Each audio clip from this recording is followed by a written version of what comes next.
orden la junta. Buenas tardes. And welcome people on Zoom. Dándole la bienvenida a la gente en Zoom.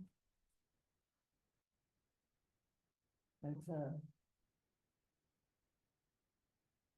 getting everything set up here, so we have Spanish interpretation.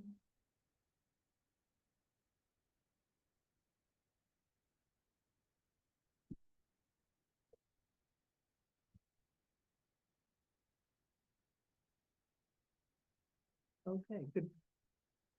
Good afternoon. I'm going to call the do the roll call so we can go around the room. We'll start with you, Nate. Nathan Solomon, District 1. John Esposito, District 4. Lisa Camacho with ILR. Sylvia with ILR. Nancy Pemberton, District 5. John Alden, I'm ILR Director. And I'm Brent Kidder, Lieutenant with the Sheriff's Office. Samantha Martinez de Montano, Distrito 5. Juan Morales, Spanish interpreter. Alberto Deo, Habar. Okay, and do we have?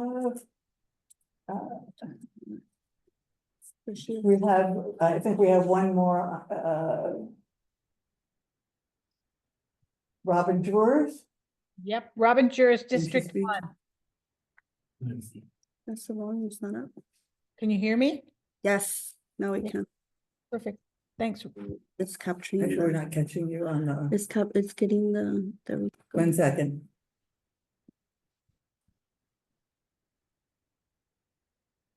Robin, can you talk?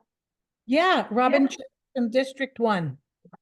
Thank you. And I think we also have our guest, Supervisor Hopkins.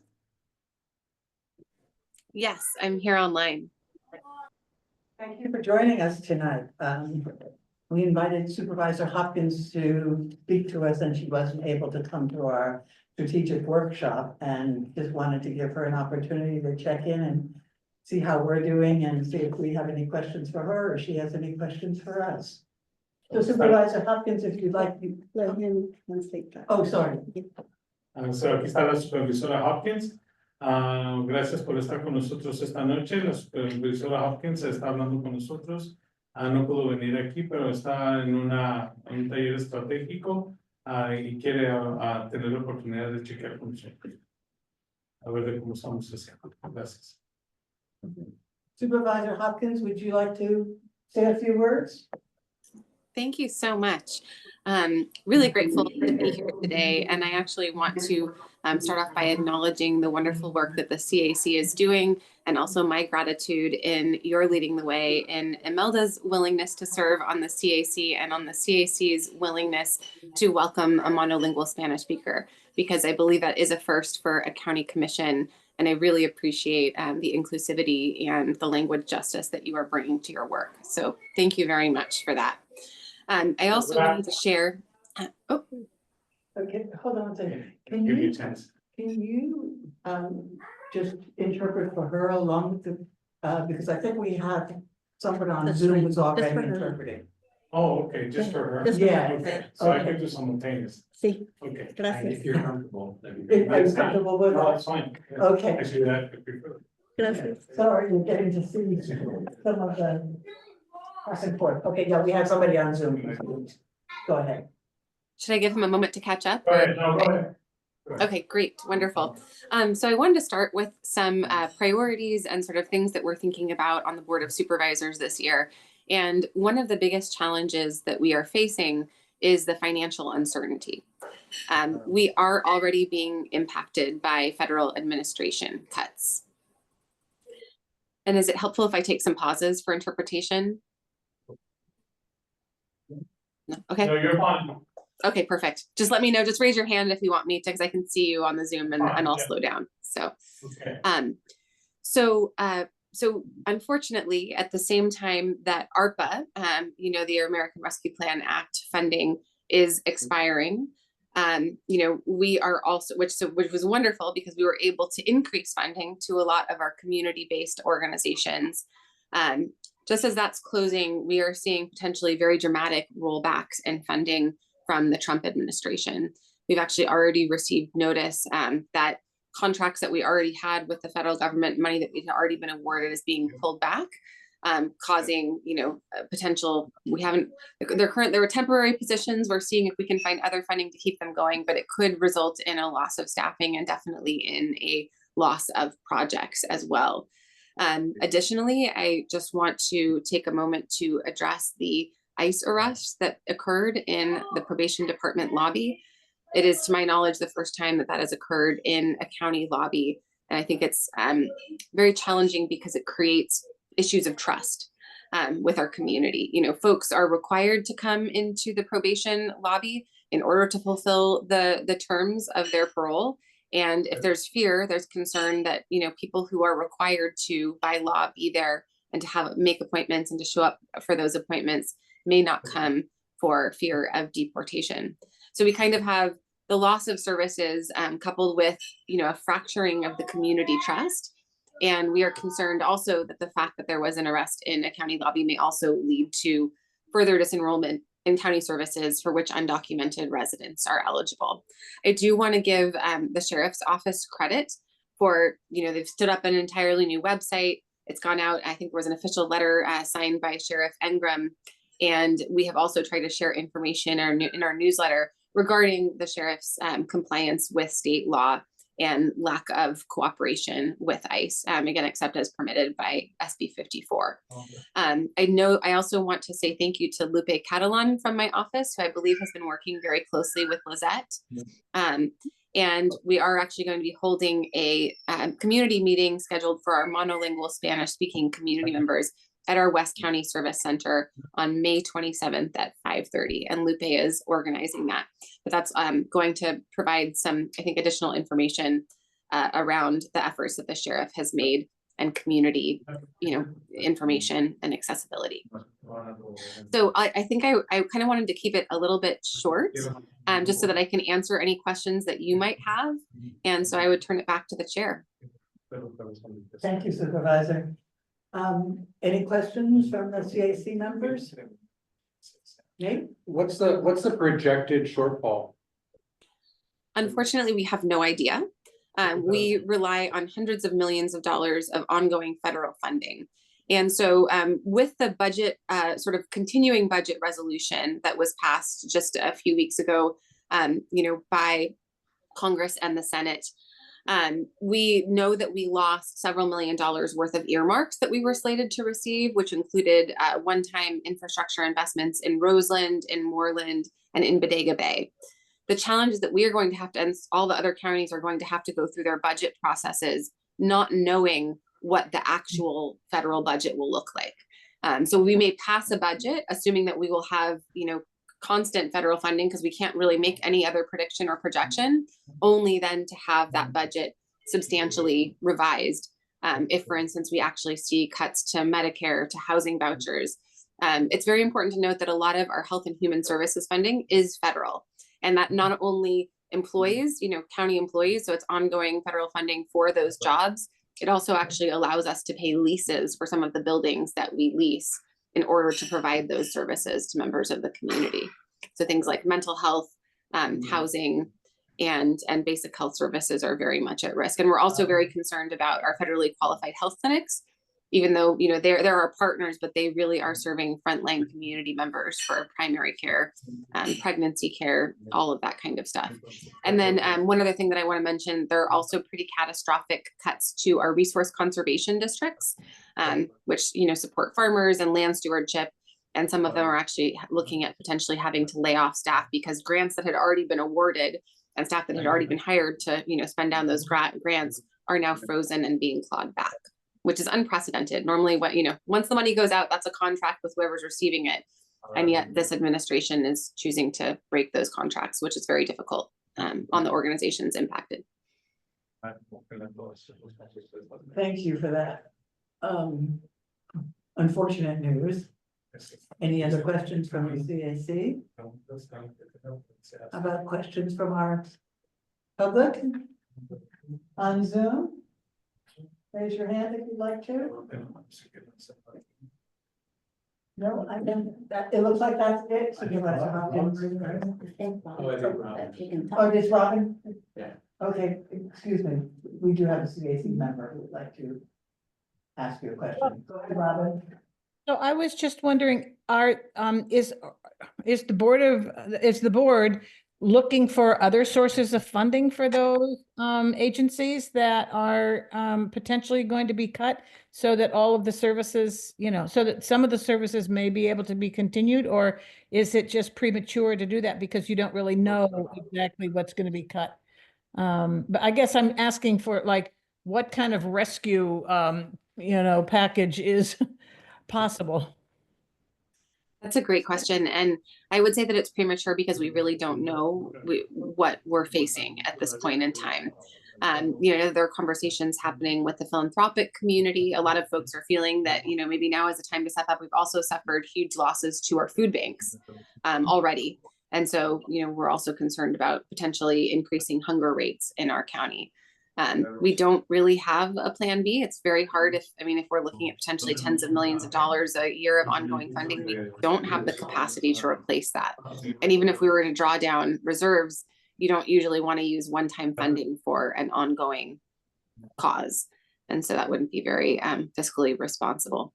One other thing that I want to mention, if I may, through the chair, is just that I really appreciate the CAC's commitment to community engagement. And if there's ever a way that we can partner around our West County Services Center, would love to make that space available to you. And I just want to commend both members of the CAC and also John Alden for being willing to. I've seen you all at West County events, including John trekking, I think, all the way up to the North Coast. And I'm really grateful for your commitment to come out to rural communities and hear directly from them. Let them just, I do want to say that the Community Engagement Ad Hoc Committee is already working with Lupe to use your services, and Lupe has given us a number of organizational contacts in the Gordonville area for us to work with, so thank you.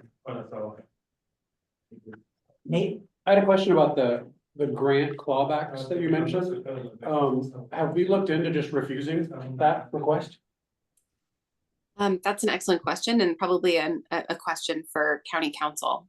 Yeah, I will say we have also received directives, because now also how federal funding can be spent is changing. So in the past, we have had the ability to provide, for instance, subsidies that came from federal dollars that wouldn't go to non-citizens, but could go to like the dependents of non-citizens who are citizens. And so, for instance, if you had a single mom with multiple children who were US citizens, we would be able to provide them with housing services just for crediting for the minor children who are citizens, because federal funding can't be used for non-citizens. And now, unfortunately, going forward, that ability will be eliminated, which is heartbreaking, because obviously the family needs the support. Any other questions? I will ask the public one more time if you have any questions. And I don't see any, so we're gonna go on, Supervisor Hopkins. Thank you very much. Thank You're you. welcome to stay, or welcome so much. to come. Thank you. Bye-bye. So, before we go further, we need to announce that Robin is here and able to vote because she is here pursuant to Government code 54953 J2. I think it's actually, is it J2 or B? J2. Well, for sure, Jay. Okay, Thank you. That's sufficient. so Robin will be able to vote tonight. With us.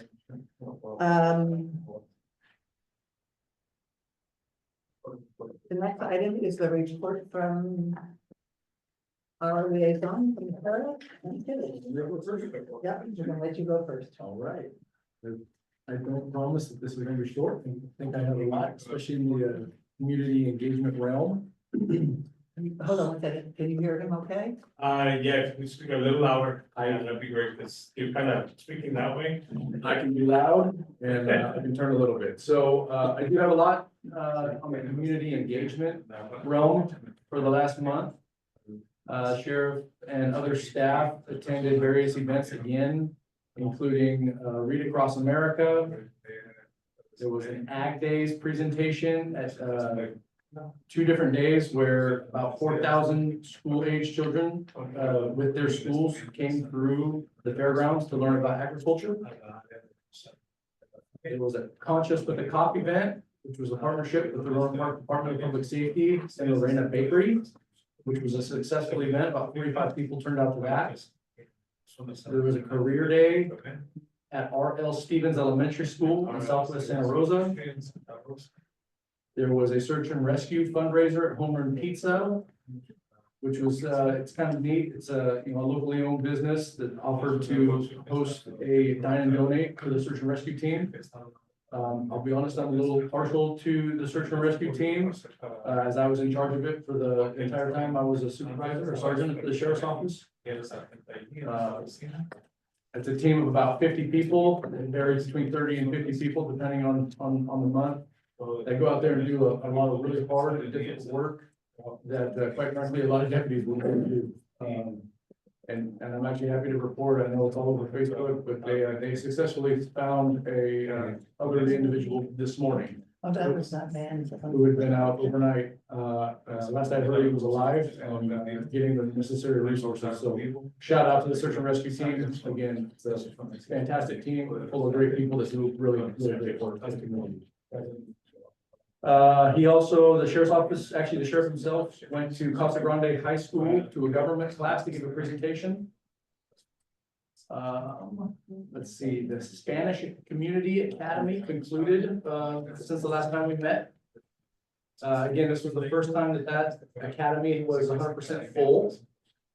We're hearing that it was nothing but successful, and we heard great feedback from the applicants and the attendees. Specifically, individuals enjoyed the Henry I presentation, the CERT presentation, the K9 presentation, and they also enjoyed the simulator. And this was the first time that the simulator team was able to produce scenarios in Spanish. I guess the way it worked before was the simulator would give a scenario in English. The translator would translate it to the attendees. They would respond in Spanish. It would be translated back, so the flow of the scenario wasn't good. So this time we were able to work with the vendor and get those scenarios in Spanish so the attendees could actually interact in the primary language, which is quote unquote game changer. Is the word that was used today. They also enjoyed learning about how many jail programs are offered, and I'll discuss that later in my little report. They also enjoyed the fact that we have a peer support team and that those services are available for individuals who go through difficult times. The English Community Academy is scheduled to start April 26th. And the Youth Community Academy is not being advertised yet, but it is set for June, so it's kind of a teaser for individuals that are looking to have their youth go through the Youth Academy. I also attended the AB 481 community meeting, which is where we identify and present the equipment that we have that has been defined as military equipment. We want it to be known that none of the equipment that we have and possess actually comes from the military. It's just defined as military equipment. And some of that equipment, in case you're wondering, is like our Bearcat, which is an armored vehicle that we use during like SWAT and call outs and high stress critical incidents. Drones are considered military equipment. Our EOD robots are considered military equipment, as well as less lethal devices and ammunition. I was told approximately 5 members from the public showed up to that meeting. All 5 were reported to be supportive and appreciative of the opportunity to discuss the equipment and ask questions with the sheriff himself. And then that same presentation will go to the Board of Supervisors in May. That's per state law. Chief Windsor, Sonoma Chief Cutting will actually go in that presentation. There is a meet and greet scheduled for Moreland. I believe I discussed this the last time. Again, it's on May 3rd. It's a Saturday between 10 and 12 at Andy's Park. Andy's Park. And again, we scheduled it. That's a little bit different than the normal meet and greets in that it is on a Saturday. Our community engagement liaison reached out to individuals that she's built relationships with over the last 8 years to ask them, you know, what would work best to try to get the most participation. And we were told that we need to bring our show to the community and to do it on a Saturday, just to work around individuals' work schedules and whatnot. So that's what we did. We listened, and that's what we're doing. We're bringing bilingual staff on site. We're gonna show them again, the helicopter, our mobile command post, the drones, the canines will be out there. And we'll also be showing, some of our recruitment videos on the mobile command post televisions. So it's kind of also not only just a meet and greet with the community, but an option if anybody's interested in a career in law enforcement, the recruitment videos will be up and running. The other thing that I found interesting when I was talking with our community engagement liaison is that she also reached out, again, asking what else we could do, not only just the sheriff's office being out there, but what else can we do to engage the community? And she was told that, you know, drug education and Narcan distribution would be important. So we're having the county health come out, the county health department's gonna come out and be on site for some drug education, and being told to distribute Narcan if it's something that's desired. My understanding is Chris Corsi's office will be there. And then, legal aid and know your rights groups are also gonna be on site. Legal aid specifically, again, we all know that immigration is a hot topic right now. So, our liaison worked with, a legal aid group to be on site to answer a few questions.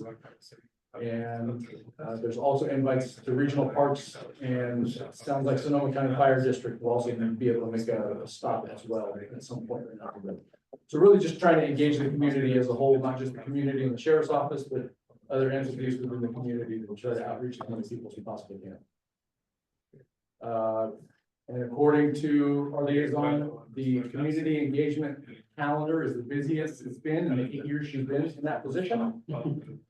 Which, you know, she wanted me to pass on, and I agree. I think it's really neat that, there's that much desire of the community to get informed and to have interactions with the sheriff's office. And fortunately, because of, you know, staffing and other, you know, things that the sheriff has been able to integrate since he's taken term, we're able to attend more of these events and get that community outreach going. So, you know, really his focus on community engagement being one of his top 3 priorities is really allowing this to happen. And it's a good thing. So to touch on the jail issues, like I mentioned earlier in my report, the programming is at an all-time high. There's approximately 53 classes each week being offered. These classes include general education degree, GEDs, NA classes, AA classes, so Narcotics Anonymous, Alcoholics Anonymous, and anger management. Those are just a couple examples of the types of classes that are being offered. And as of March 26th, there were approximately 418 incarcerated persons involved in these programs in some way, shape, or form. 418.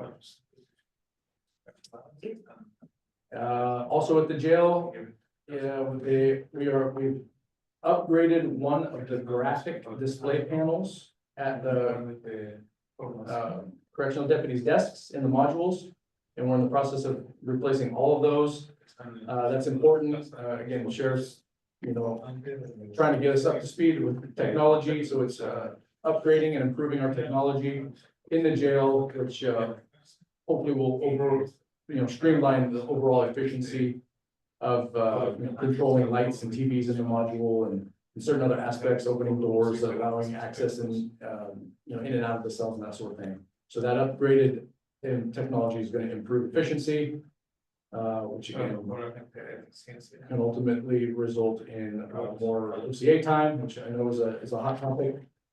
So More OCA time, which is out of cell activity time.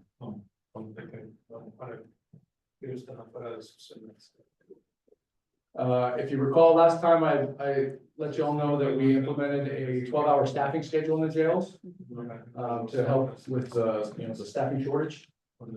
Since that has been implemented, there's already been an increase. There's no statistical data, but there's been an increase. That move has already allowed more walkthroughs in our mental health unit. So when I asked exactly, because I never worked in the jail, for those of you, I don't know if I ever shared that. So I never worked in the jail. I don't know exactly what they all do. So I asked, what's the difference between a walkthrough and just doing a round, right? When they're just checking cells. A walkthrough is actually when they're entering the cell to check on the individual and the conditions that they're in. When we were strapped for staffing, that was difficult to accomplish. And because of the increase in staffing and the change in the schedule over the last month or so, we're allowed to do that a lot more, and we're seeing that happening at a lot higher frequency, which is better for overall safety. Again, hitting on immigration, the sheriff, like Board Member Hopkins said, he did publish a new letter that was published on March 11th. I actually brought copies. It's in both English and Spanish if anybody's interested. It's just, again, we know immigration is a hot button topic, so the sheriff took it upon himself to really drive home the same information that I shared with y'all last time and that the sheriff himself shared during the CAC workshop. And now he just put it in letter form. And there's also an infographic here that I brought in case anybody's interested. Again, it just reiterates what's in the letter, just in a little bit more user-friendly, visually appealing way. Again, it's English on one side, Spanish on the other. And then the last thing I'm going to discuss, and I can't remember who asked me to talk about this, because it's been a couple months, but it was this extremist attestation form. Was that you, Nancy? It was, okay. So I actually brought this information last time and I didn't present it in my whole report. I just presented it to you, so now I'm making it public. So she asked, Nancy, if I recall, you asked if we are doing that because that was a recommendation from the CAC. When is it signed, or when was the last time it was signed by the employees of the sheriff's office? And has anybody refused to sign it, right? Right. Okay, so yes, we do have it. I brought a copy of it here if somebody wants to take a look at it. We sign it every year at the end of the year, so sometime in November, December, it goes out to sheriff's deputies, sheriff's employees to be signed. And as of that point, there is no indication that anybody has ever refused to sign. That is all I have.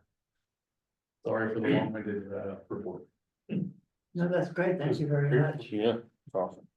Do we have, do you need to leave? No, baseball game got canceled. Okay. We'll do it. Then why don't we go ahead and do all of the reports and then we'll ask questions. So I'm gonna turn it over to John. Okay, great. Well, we've had good news and not good news about how ICE operates in Sonoma County. Last time we were here, we talked about how the sheriff's office had made what we see as some positive changes about when they do and do not communicate with ICE about using the jail. And so now the Sonoma County Sheriff's Office policy is more restrictive than that required by state law. One thing I thought was interesting there was state law allows a sheriff to talk to ICE about people who are in custody in certain kinds of criminal cases that are in progress but haven't resulted in a conviction yet. This is a little complicated. I'm oversimplifying a little bit, but the sheriff has now required that there actually be a conviction in those kinds of cases before talking to ICE. A lot of people in the community felt positively about that. A downside since I saw you last was, as you've heard in the media, we do know that an ICE agent arrested someone at a probation office here in the county a few weeks ago. It's a reminder that ICE does have the power to arrest people in any public place. That sometimes includes lobbies of government offices. It could include places on the street, in a shopping mall or in a business. And there's really nothing we can do at the local level about it. One thing I did appreciate about the county's response is that I know the probation department has expressed deep concern to ICE about the fact that that arrest happened in their lobby. There are many ways that can be dangerous. For example, if there had been any kind of a scuffle in that lobby, there are armed members of the probation department that normally respond and intervene. And if they didn't realize that this was an arrest by another government agency, that could have been quite violent, right? So I'm pleased that the probation department is at least talking to ICE, asking that they not do that in the future. And I was also pleased that as a county, all the county leadership expressed their dismay that happened, and that the county remains, from the county's perspective, a place that really wants to make all county services available to everybody in the county, regardless of immigration status. So challenging times. As Chair Hopkins mentioned, financially, the county is going to be challenged, as many other counties are, by changes in federal funding. I'm not aware of particular ways that's directly affected any of the funding that the CAC has, or that ILRO has. I've not yet heard about that directly affecting the sheriff's office, but most law enforcement at the local level in California does not receive very much federal funding. So we're probably not going to see changes in the operations that you all work on, thinking about, talking about, or overseeing. That said, the county as a whole, as Chair Hopkins mentioned, absolutely is losing funding right now. And will continue to lose funding for a variety of other projects. So the loss of funding for the Roseland and Moreland redevelopment projects, for example, the loss of funding at Health and Human Services, cutbacks on various social supports and healthcare services the county provides are already happening now, and they're probably going to be more. So the county as a whole is going to be in a tough spot. Every county in California is in the same tough spot. So there's nothing about us that's different or special. Across the state, everyone's trying to figure out how to deal with those. On a related note, budget workshops for the county, which are presentations of the Board of Supervisors from different departments in the county about what they think the budget might look like once the board approves it later in the summer, are going to happen on April 29th, well, 28th, 29th, and 30th for the current dates. We're planning tentatively for ILRO's presentation to be on April 29th. And then I'll come back here to the CAC and make that same presentation again in May, so that you all can see that presentation. This isn't a year where I expect any real significant major change in the ILRO budget, or the CAC budget. Like other agencies, we all have a little bit less money in near term, and I'll talk about that more next time. But if you're interested in seeing budget presentations for any of the agencies, including the sheriff's office, that's the week they'll all be at the board. And those are recorded presentations, just like any other board meeting, so you can see them on the too. I have been asked by a few people when we're hiring some new staff. We have made offers to potential staff, and they're going through the background process. So once they're through that process and on board, I'll come bring them here and have them get introduced to you. But I can't leave them until we get done with the background check process. A few people have asked me if I have anything new about the Elias Chavez investigation or the appeal relating to subpoenas, and I don't have anything new for you today. But as new information comes up, I'll of course.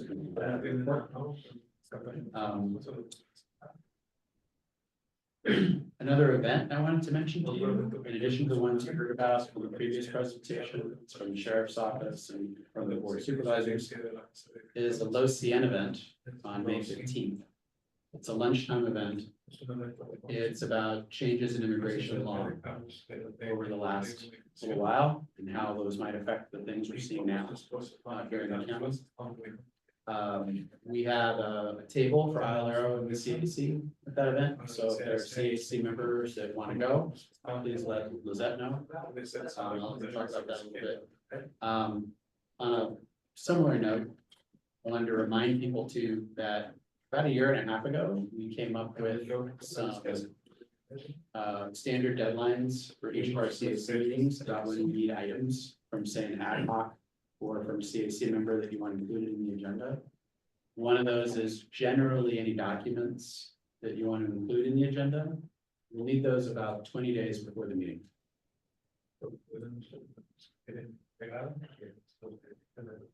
And the reason for that is they often need to be translated. Our IT people need to make formatting changes to them so they can be accessible for ADA guidelines online. And they also have to be posted well in advance of the meeting. We haven't been hitting that deadline real consistently just lately, so I'll send out an email just with those deadlines attached, so as to remind everybody about this. I don't want to be too much of a stickler about it, but it is important to adhere to the Brown Act.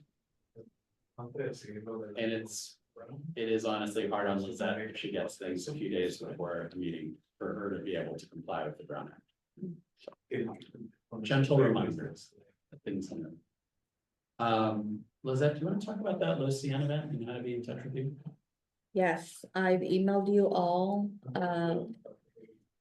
As we get events, I email you, let you know when it's happening. And just to clarify that Los CN event on immigration, the table we have is for you to sit and be up, an attendee, not table and give out information, just so you know. So it's a different tabling. And I think there'll be lunch. That's why we get a table. I believe. But the other events, there's a sign-up sheet with events for April and May. Please sign up. And you're open to doing 1 hour, 2 hour, 3 hour shifts, whatever you're available. But you can also email me and let me know that you want to participate in those events.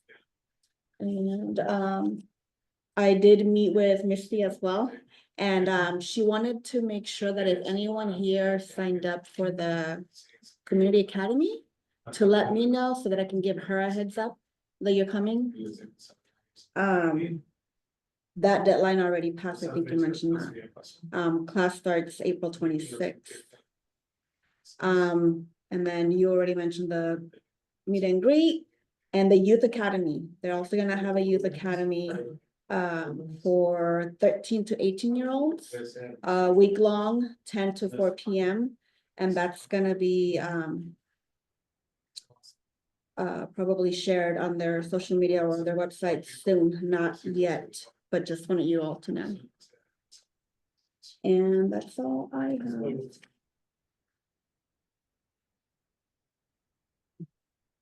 Okay, thank you. We got one bit of correspondence from Susan Lamont asking us to put an item on our next agenda. It's actually a request to put on our agenda the possibility of signing on to a statement. And you all received it this afternoon.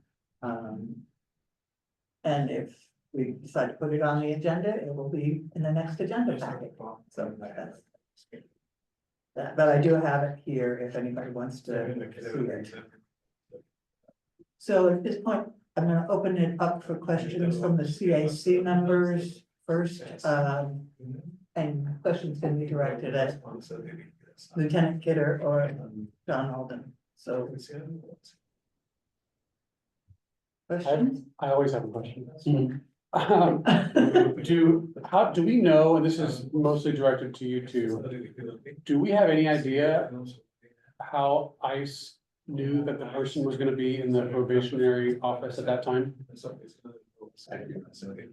I don't think any of us know for sure, and ICE doesn't have to share that with us. Right, I have mentioned before that there are a lot of things that happen in our criminal justice system that are available to the public. And that is a rule our country has had for a long time, and some of it comes from the federal constitution. And one of those is, what are the sentences that people receive when they're sentenced for a crime? We want that to be public, so that we can be sure that those sentences are fair. But that also means that it's common that if you're in court on a given day, you'll see people who are being sentenced after a conviction of a crime to probation. And they're commonly told, report to probation immediately after you're released from jail today, and check in with them about what you need to do to meet your terms of probation, meet your probation officer, make sure they know what your address is, etc. So it's very common that people do get released from the jail and go straight over to probation and talk to them about their probationary terms. And anybody in the public would be able to know that. The media is often at those sentencings, for example, on high-profile cases. So it's probably a safe bet that anytime someone's told to go to probation immediately, that ICE would be able to know that, because everyone else knows that too. And then they can just wait for the person to get probation office. I understand the county is considering whether there might be some other ways to do that. But that is a risk that's always present. That could be what happened here. We don't know. That's one of the many ways that ICE could have figured it out. Anybody else? I'd like to follow up then with, because if that is, if the person was convicted and released from jail and sent to probation, do we know whether or not it was one of the reportable offenses? So that the sheriff's office would report? I don't know in that particular case, but even if it wasn't, it would still be public information. No, I understand that, but it's, you know, it's also. There are circumstances under which the sheriff is going to report, I mean. Yeah. And so I'm just asking whether whether we know whether this is the kind of offense that would have triggered that report. I don't know. I'll see if I can learn how to book it. That would be great, thank you very much. I have one more follow-up question, and I think Robin has her hand up too. Okay. So why don't you do your follow-up and then we'll get Robin. Okay, so the state law that directs law enforcement cooperation with ICE, does that also apply to probation office employees and staff or not? Oh, that's a complicated question. There are some parts of those laws that relate to counties in general, and those would apply to probation. There are other parts that are specific about communicating people's custody status in jails, and that only applies to a sheriff, because only sheriffs are in jails, generally speaking, at the local level of California. We think of one county where there's an exception, but. Robin? Yeah, I'm curious. I've thought about this since I read about the arrest in the probation department.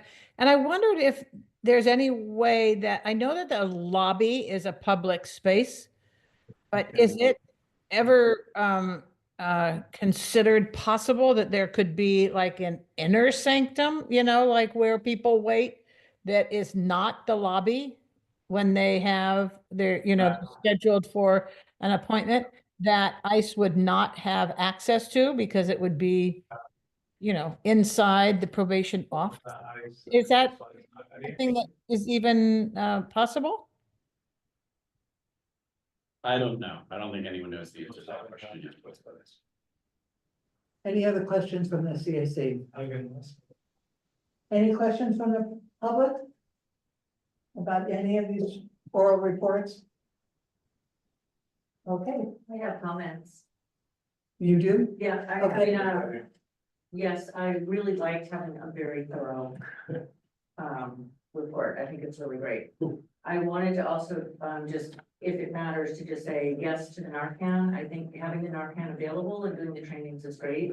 We did a training at our community center, and we've already seen someone be saved by a Narcan distribution. Yeah, they will be there. That one I was told they will be there. Drug education and will be on site. That's great. The more people that have it, the better. And then I also just wanted, as a member of the public, to just say, I'm really in favor of the attestation. I'm so glad people are doing it on an annual basis, so that all of our law enforcement knows that we won't tolerate extremism. We keep an eye on the Facebook pages, things like that. So yay, thank you. I'm glad that's happening. That's it for now.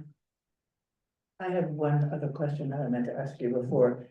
You said that there are 418 people involved in the jails, in the classes in the jails.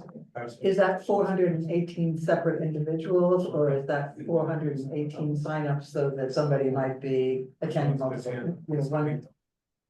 There's 400 people, but. But you're doing, say you're doing an AA class and a GED and Right. a whatever. Right. That's a good question. I did not clarify that. I don't know. It's not that big. I was under the impression it was 418 individual folks, Mhm. but I did not clarify that. So let's see if I can get that clarified for you next time. If you think of it, it's not that big. I was curious. Anybody else? I'll take one more. With the participants? No. Okay, so we'll move on. Approval of our March 5th, 2025 meeting minutes. Are there any amendments to the minutes? Robin, Nope, no, so I need a motion to approve the minutes? I'll move to approve. A second? Thank you. All in favor, say aye. aye, Any opposed? Thank you. Any abstentions? Okay, minutes are approved, thank you. We still have those two openings in District 2 and District 4, so please encourage people that you know living in those two districts to consider applying. Be great to come up to full staffing. So business items, we don't have any presentations tonight, so the next item is the business items. And the first one is the discussion and possible action on the acceptance of our 2025 work plan and SMART goals. The draft plan and the goals are part of the package.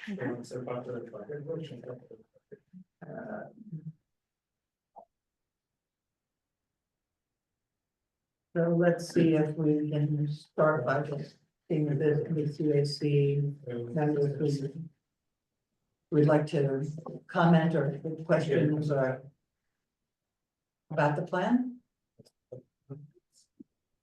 I know we sort of went through things pretty thoroughly at the workshop, but then we wrote this up afterwards. Yeah, ours is gonna have to get, our calendar's already blown up on the RIPA one. So it's gonna get pushed out. Like the next step for us was meeting with the sheriff's office. They didn't have an opening, I think, until June. Right. So then our dates are gonna slide as a result of that, but the plan, I think, remains the same. It's just the dates will change. Yeah. So just point that out. Thank you. And that's to be expected, right? Totally. Set goals, Exactly. and always meet them. Just point that out. Sorry. Thank you. Robin? no, I didn't have any comments on it. The one thing that's not included in the plan, because we only created the ad hoc at the February workshop, is our community engagement on ICE. And we now have a draft plan, and we'll bring it to you next month for your review and approval, but we have one in progress, and we'll get to you.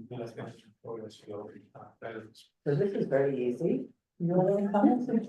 No, I'm anticipating someone's gonna have a motion in a minute, and then if that passes, I will memorialize the work plan in our records at Alero, but also send it to the board of supervisors so they know what the plan is.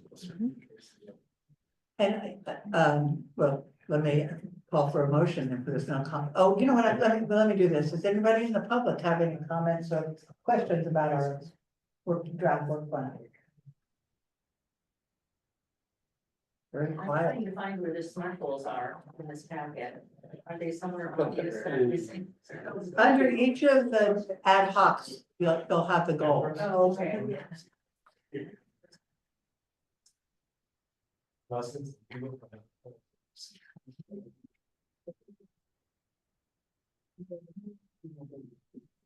Okay, I've got it, thank you. Okay. No other comments? Back to the CAC, no comments? Okay. Can I have a motion to adopt the plan? Move to adopt. Second? Good. Who's Okay, that? done? There. Thank you. All in favor? Aye. Aye. Aye. Aye. Any opposed? Any abstentions? Perfect. All right, we have a plan. Yay.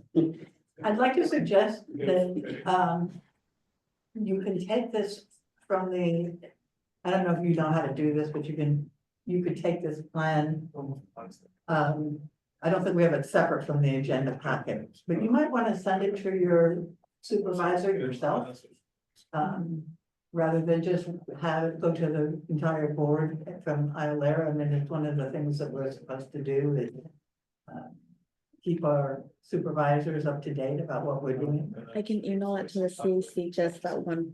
That would be great. So Lizette is going to email it to us and then we can each forward it to our supervisor, just let them know. I think that's a really helpful idea and lets them know that we're working. And kind of, our responsibilities to keep them informed. Okay, thank you. Go back. I think there's one more item. Oh, I know what it is. It's the next meeting. Yes. We have to,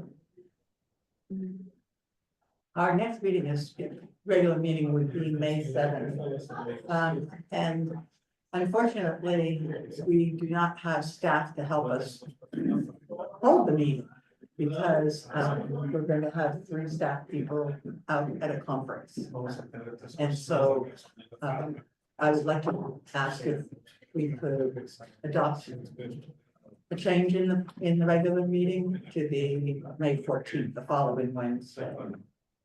And I will note that we are considering bringing back to you at a later date the possibility of moving our meetings from the first Wednesday to the second Wednesday of the month.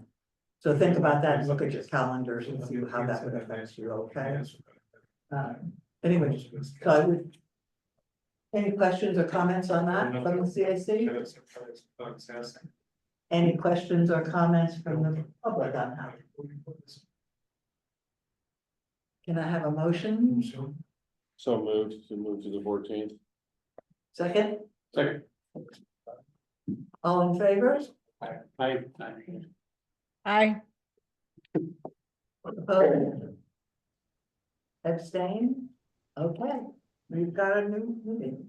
So we'll make sure that Lizette sends out appropriate notices, and often that technically looks like one notice canceling May 7th and another notice saying special meeting May 14th. So you'll see 2 notices. It's still, Well, because you have a regular meeting, you have to tell the public you're canceling your regular meeting. It's a Brown Act requirement.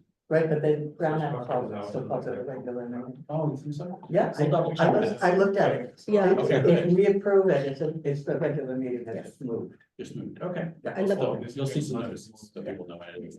And then, Lorena, our chair, had suggested maybe at the next meeting, we have an agenda item about permanently moving the meeting to the second Wednesday. That does, I believe, require a bylaw change. So Yes, it we'll would. agenda it that way. So you see a proposed bylaw change, so you can see what you think about the second Wednesday. And I know Lizette was working on seeing if there are other committees or commissions that conflict. And did you find any yet? not yet. Okay. So far, it sounds like that's probably, I know we have a lot of conflicts with other groups on the first Wednesday. So that would be better. So right now, we're supposed to adjourn for committee working meetings, but given RIPA doesn't have anything to meet about, we don't have the canine people here.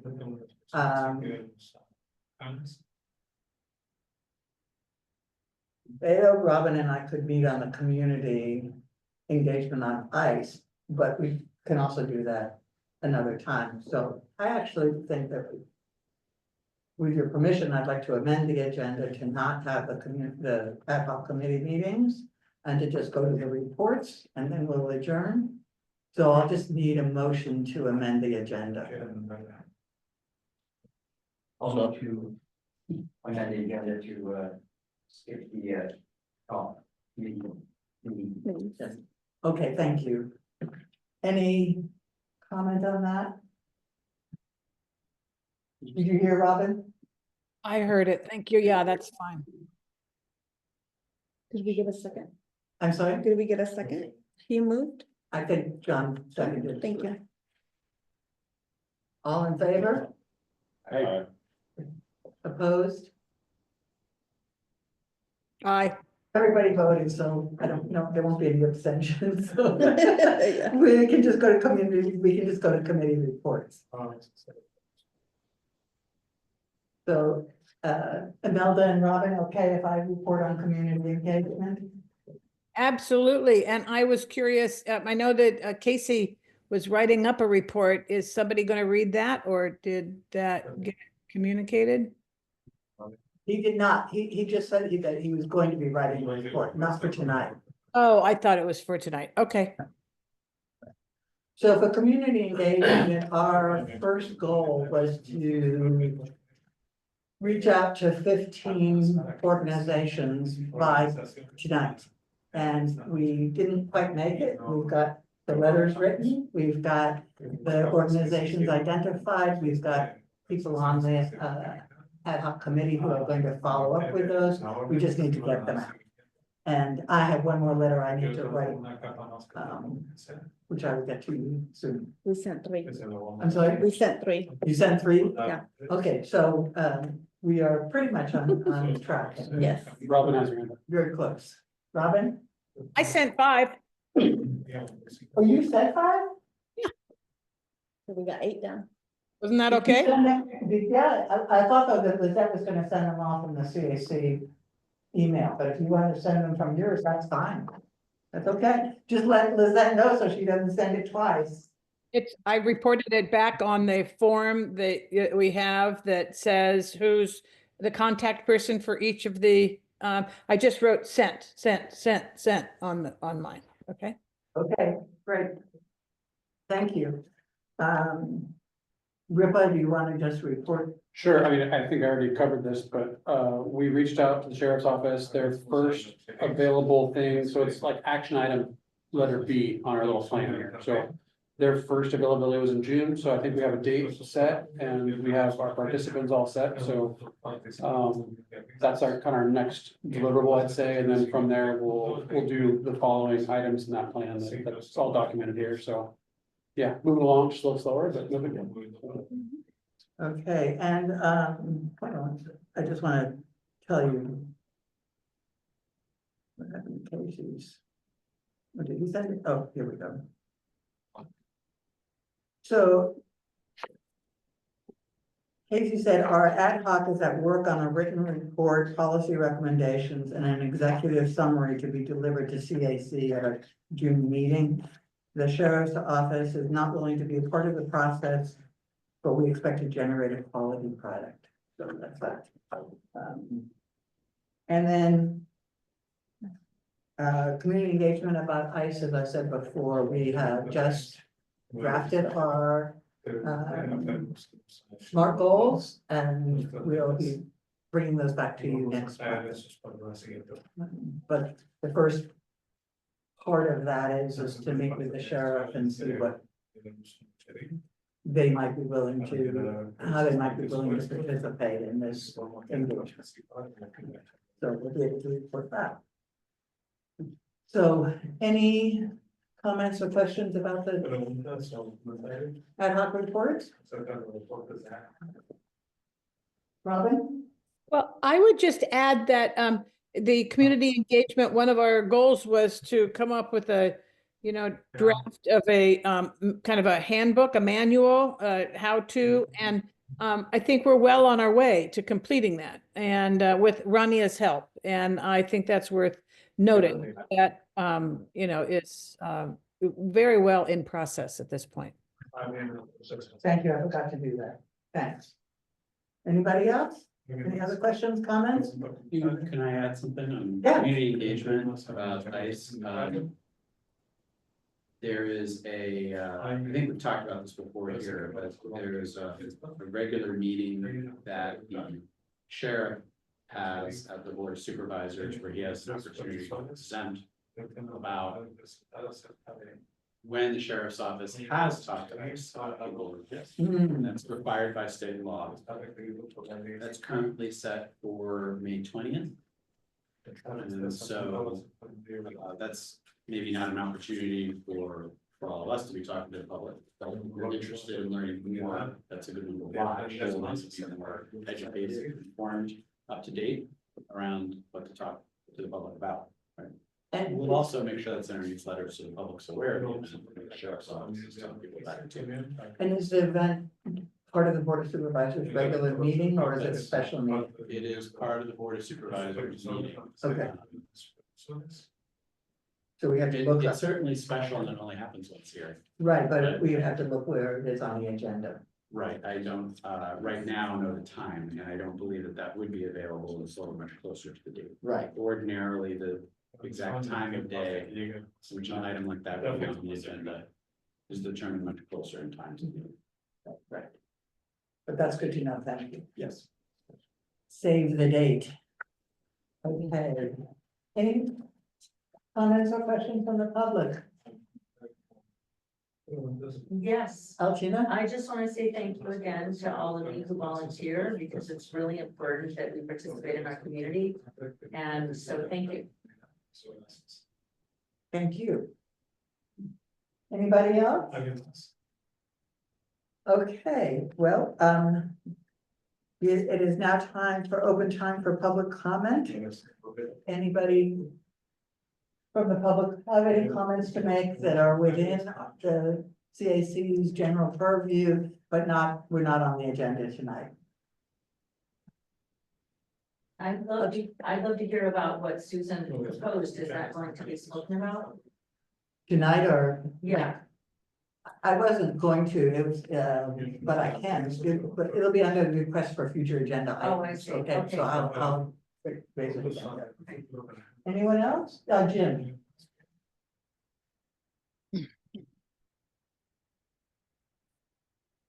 Jim, I think you're not good to speak. I just want to say thank you to the CAC and especially to the IOLERA staff for having these meetings hybrid. I know it's an extra load of work to do a hybrid meeting, but it really makes it a lot easier for me to participate. On nights that I can't make it. So I appreciate it. Thank you. You're welcome. Anyone else? Okay, thank you. The next item is request for future agenda items. And I will tell you that on this,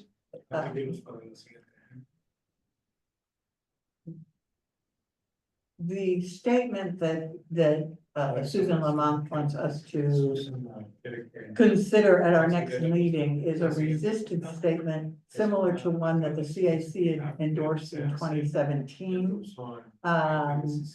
It won't, there are some May 1st to 5th actions, but I'm really just asking for endorsement of the statement. And the statement is quite long. I'm not going to read the whole thing, but it will be there, but it has to do with resisting and refusing to cooperate with any demands from the federal government to support detentions, deportations, registries, conversion therapies, imprisonment, or any other acts that target or discriminate based on immigration status, race, ethnicity, religion, country of origin, ability, political affiliation, economic status, age, gender identity, or sexual orientation. That's sort of the long and short of it. There's some guiding principles, but I think that that's sort of captures the statement. So that's one future item that's up there. Do people have any other items that they would like us to put on future agendas? No? I might ask that your next meeting in May, you have an agenda item about whether you want to cancel any of the summer meetings. In the past, the CAC has sometimes canceled the July meeting. This year, it's right before the 4th of July. Or sometimes the August meeting. And it would be helpful for us at staff to know that's something you want to do, and probably good to have everyone look at their calendars. To figure out when we will or will not have forums too. We're all traveling for the 4th of July week. That's not gonna be trying to have meeting anyways. So I'd ask that we talk about that at the May meeting, so we can figure that out. It was nice to have a guest speaker too. Like having one. Yeah. Supervisor Hopkins is good. Speaking of guest speakers, I think, Lorraine asked me last time to put together a presentation for taser use in the jails for next month. Is that still something that is gonna be the agenda? That'd be great. Okay. Some cancellation. Regular meeting day and use of tasers, right? Specifically in this jail. No taser. Any other items? Anyone from the public have some items that they would like us to consider? Okay, with that, we move to CAC announcements. Anybody have any announcements they would like to make? Yes. Announcements? Okay, next item is discussion of topic. Oh, I'm sorry, another. No recuerdo si te dije que me voy a ir a México y no voy a estar en la fecha de la que vamos a hacer en Guerrero. Okay. That's She's gonna be out, she's going to Mexico, she's taking a trip. So apparently she already communicated with her about, a date for a meeting. La de 20. 27. Okay, she Ah, won't be okay. there for the West Okay. County. So meeting. she's gonna be traveling. Okay, thank you. Gracias. Gracias. Discussion of possible topics to publicize. Do we have anything that we would like to go into the newsletter on our Facebook page in the coming month?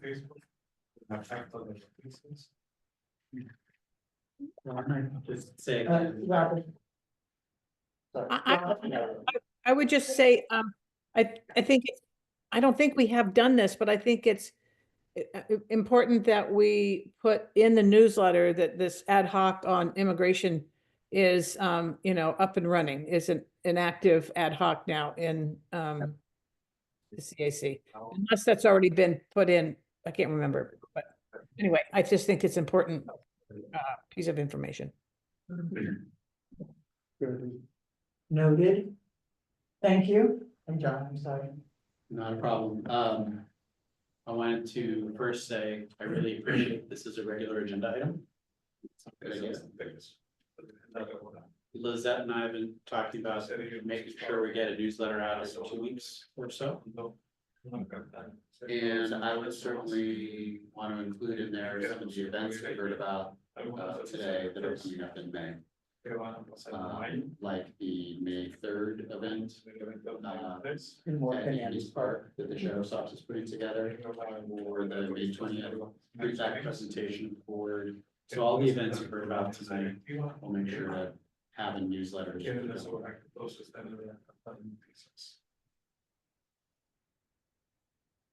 Anybody else? Well, I'm gonna call for an adjournment. So moved. Lots of seconds. Who won? The second? Bill. All in favor? Aye. Okay, we are adjourned. We are adjourned at 7:10. That's the quickest meeting we've ever had. I am so efficient. You guys- Thank you, Nancy.